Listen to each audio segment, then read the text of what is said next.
d'entreprendre, Paul Barraud. Et nous sommes toujours avec Francis Duranton, le conservateur en chef, que dis-je, le directeur du Muséum d'Histoire Naturelle de Toulouse. C'est l'émission Le Goût d'entreprendre. Francis Duranton, pour cette deuxième partie d'émission, nous abordons, ici sur Radio Présence, des questions un peu plus sur l'éthique et la valeur des chefs d'entreprise.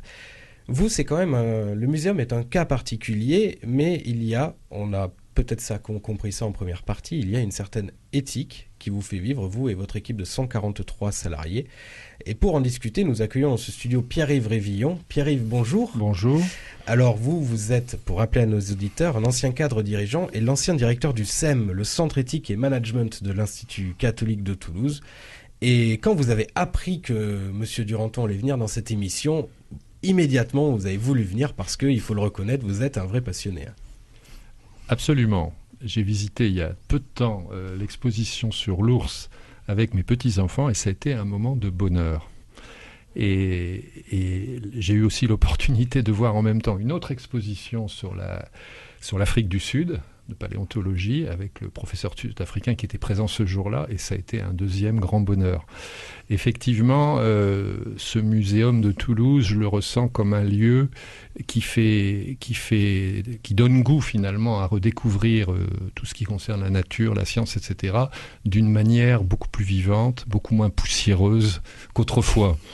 Voilà. Alors, si on veut aborder maintenant effectivement ces questions de valeur et d'éthique, il me semble qu'on peut l'aborder peut-être sous deux angles. Un premier angle qui serait, vous l'avez dit vous-même, le muséum est une PME culturelle. Donc si c'est une PME, c'est une entreprise. Donc vous êtes un chef d'entreprise.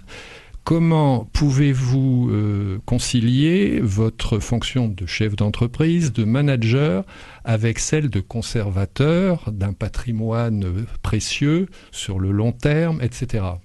Mais écoutez, il y a plusieurs choses. D'abord, nous sommes dans un musée. Un musée a plusieurs fonctions. Sa première fonction, sa fonction même, ce qui justifie son existence, ce sont les collections. Donc là, notre travail, notre cœur de travail, notre raison d'exister, ce qui nous donne notre légitimité temporelle, qui nous inscrit dans le temps de manière très très forte, ce sont les collections et le fait pour nous d'avoir une gestion absolument professionnelle de cet ensemble, de gérer le patrimoine, de le travailler, de le restaurer et éventuellement aussi de constituer un nouveau patrimoine que l'on transmet aux générations futures. Donc déjà, nous sommes une courroie de transmission entre un passé et un futur. Donc ça, c'est déjà absolument essentiel. Deuxièmement, nous avons une mission, je dirais, d'éducation de manière générale, une mission éducative. Et là, c'est le deuxième pilier, je dirais, de l'activité du muséum. Et nous, le choix que nous avons fait avec ce muséum Nouvelle Génération, c'est de mettre le public au cœur de nos réflexions. C'est-à-dire, très souvent, dans les musées, on met la collection au cœur et le reste est périphérique. Nous, on a mis la collection gérée de manière extrêmement professionnelle, mais au cœur de nos réflexions, c'est le public. Comment on travaille avec le public et comment on l'amène à s'intéresser à des problématiques variées sur des questions scientifiques, mais ces questions scientifiques étant quasiment toutes des questions liées à des choix de société. Notre objectif, c'est de leur donner des éléments pour qu'eux-mêmes se forgent leur opinion. On a un principe de base qui est la neutralité de notre discours. On n'est pas dans un discours partisan. On donne au public des clés qui lui permettent de comprendre les enjeux de la science d'aujourd'hui et de faire les choix citoyens. Voilà.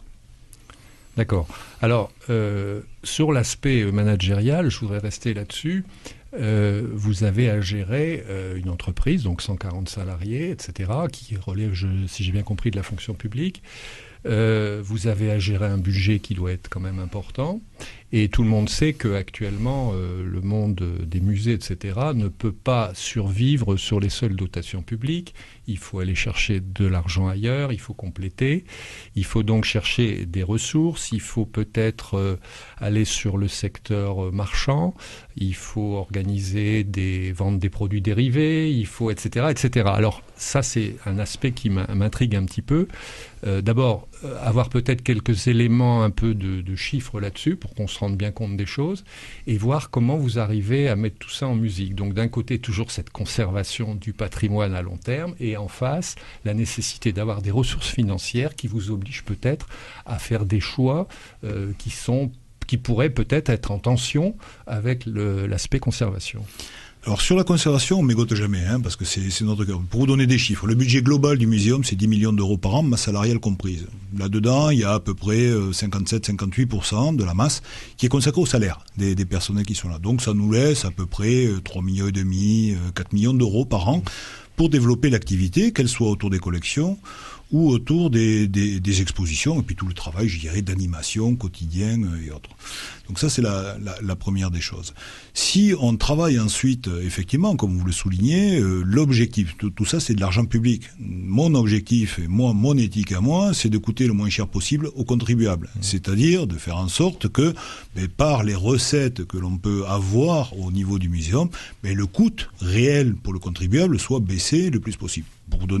C'est pour ça que, par exemple, j'ai lancé, depuis que j'ai pris la direction, une politique d'exposition itinérante. C'est-à-dire une exposition que je présente à Toulouse et qui fait 100 000 visiteurs à Toulouse. Sur les 100 000 visiteurs, je ne comble pas le coût de l'exposition. Une exposition au muséum, c'est à peu près entre 500 et 700 000 euros d'investissement. Donc, j'ai pas 500 à 700 000 euros de recettes. Donc, derrière, en rendant mon exposition itinérante, qu'est-ce que je fais ? Je la loue à des équipements qui cherchent des expositions de ce type-là, et ce qui m'a permis comme ça de louer l'exposition préhistoire, par exemple, est parti au Palais de la Découverte à Paris pendant près d'1 an. Donc là, ça nous fait des rentrées financières qui baissent le prix de revient de l'exposition, puisque traditionnellement, si vous voulez, dans les musées, une exposition, c'est un one-shot. C'est-à-dire, on fait le truc une fois, et puis une fois que c'est fini, on le jette. Là, on l'amortit par la location. Alors bien sûr, c'est possible parce qu'on a une masse critique qui nous permet de mener les investissements nécessaires de départ. Et deuxièmement, parce qu'on a assez de personnes aussi pour pouvoir gérer ça. Et donc derrière, on travaille comme un patron d'entreprise avec un business plan sur quelques années pour amortir le coût de l'exposition et le ramener aussi proche possible que zéro. Oui, alors on est en période de crise quand même. Oui, alors on va chercher des aides, bien évidemment. Les financements publics, on sait ce qu'il en est, ils se rédisent souvent comme une peau de chagrin, les politiques veillent là-dessus de très près comme le lait sur le feu, ils peuvent aussi avoir des exigences en matière d'utilisation des fonds publics et des choix. Je vais faire un petit peu l'avocat du diable. Si on pousse la logique pour arriver à un moment où les financements publics deviennent insuffisants, même pour garantir le maintien du patrimoine, et que vous êtes obligé d'aller de plus en plus sur le secteur marchand, sur le marché, entre guillemets, est-ce qu'il n'y a pas un risque à un moment donné d'arriver dans une situation de contradiction trop forte? Non, parce que justement, les politiques, et en particulier à Toulouse, sont très conscients des enjeux qui sont derrière des équipements comme le muséum. Je peux dire qu'à Toulouse, on est particulièrement bien soutenu par la municipalité qui nous donne vraiment les moyens de travailler. Malgré cela, bien évidemment, on va chercher des moyens ailleurs. Donc pour ça, on engage des travaux, par exemple, en coproduction. C'est-à-dire, on ne produit plus seul, mais on produit avec d'autres équipements du même type. Par exemple, l'exposition qui va venir en 2014, consacrée aux bébés animaux, est coproduite avec la Belgique. Nous l'avons coproduite, donc c'est-à-dire qu'en fait, sur un coût d'investissement de 700 000 euros, on n'en met que 350. Nos collègues en mettent autant. On la présente dans les deux équipements. Derrière, elle va tourner au niveau international. On travaille aussi en partenariat avec des entreprises qui viennent nous aider à compléter des financements. L'exposition sur l'eau, par exemple, a été faite avec l'agence Adour-Garonne ou avec le soutien d'EDF. Donc on essaye bien sûr de développer des partenariats qui permettent aussi, en même temps à l'entreprise, de valoriser un certain nombre de savoir-faire, ou tout simplement aussi de jouer son rôle social, parce qu'une entreprise, bien sûr, on entend beaucoup parler du monde de l'entreprise quand on a des problèmes sociaux, mais une entreprise, c'est aussi avant tout un lieu social. Alors il y a une chose qui est sûre, c'est que le fait que vous ayez comme première fonction celle de conservateur, avec passion aussi, ça donne, je pense, une certaine garantie. Si jamais un jour, j'imagine que si jamais un jour vous étiez confronté à une situation difficile, vous sauriez mobiliser les soutiens scientifiques et toutes les cautions qu'il faut pour arriver peut-être à retrouver l'équilibre. Oui, mais je crois que c'est pas en ce sens-là qu'on se pose véritablement un problème. Le problème que l'on pourrait avoir, effectivement, c'est une diminution drastique des moyens qui ne permettent pas de développer ce qui doit être la mission d'un équipement. Le patrimoine, de toute façon, par principe, en France, le patrimoine est inaliénable. Donc déjà, il est sous la responsabilité des collectivités auxquelles ils sont confiés. Donc elles n'ont pas le choix, les collectivités. Il faut qu'elles le gèrent. Après, elles le gèrent plus ou moins bien, de manière plus ou moins efficace, avec plus ou moins de moyens.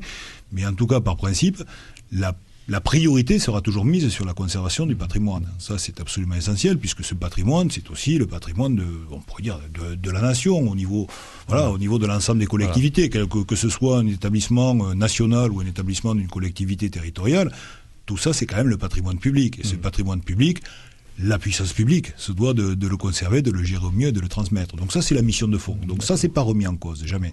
Après, c'est dans le volume d'activité que l'on peut développer ou dans l'ampleur de l'activité que l'on peut développer que là, effectivement, les moyens sont nécessaires. Alors, il y a un autre angle d'attaque que je voulais aborder, si on a encore un petit peu de temps, en matière d'éthique, qui est lié aux objets que vous conservez eux-mêmes. Et en particulier à la question des fossiles, qui est votre spécialité.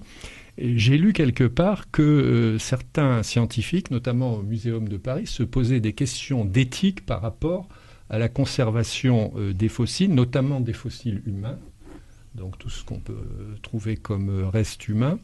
Et j'ai lu une anecdote quelque part dans un article du Monde à propos d'une momie colombienne qui aurait été hébergée au Muséum de Toulouse et qui a déclenché un débat éthique. Qu'est-ce qu'on fait de cette momie? Est-ce qu'on la renvoie en Colombie? Comment on gère ce genre d'objet?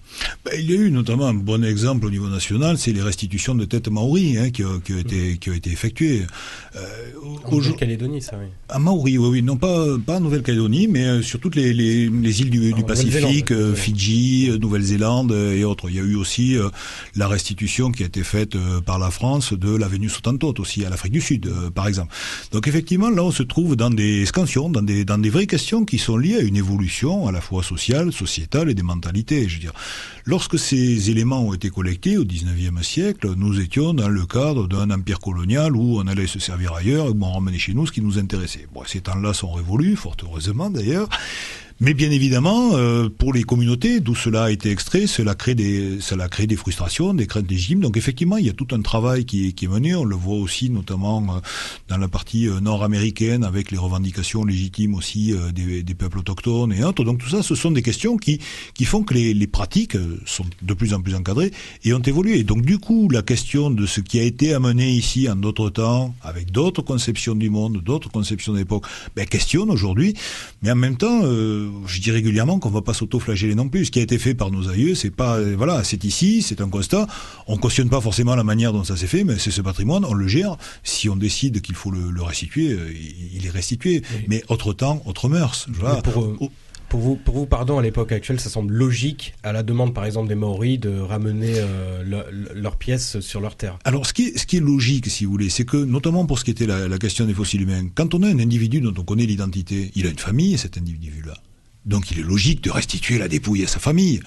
Quand il s'agit d'un individu dont on ne sait pas trop qui il est, ce qu'il est, où il a été vraiment collecté parce que les données ne sont pas précises, là ça peut se discuter. Mais sur le principe, restituer une dépouille à la famille, c'est quand même les fondements de toute société. Oui, et puis Lucie appartient à toute la famille humaine. Et Lucie est quand même notre ancêtre à tous. Voilà. Mais Lucie est d'ailleurs dans son pays d'origine. Lucie est restée là-bas. D'ailleurs, aujourd'hui, par exemple, pour les fossiles, lorsque l'on collecte, on ne ramène plus rien en France. Ça reste dans le pays. Et on y va pour l'étudier, par contre.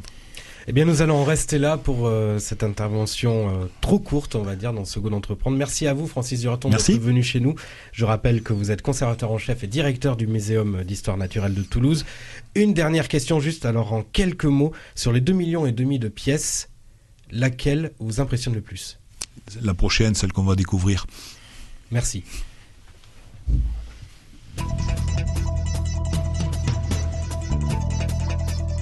Retrouvez cette émission sur décideurenrégion.fr/midi-pyrénées.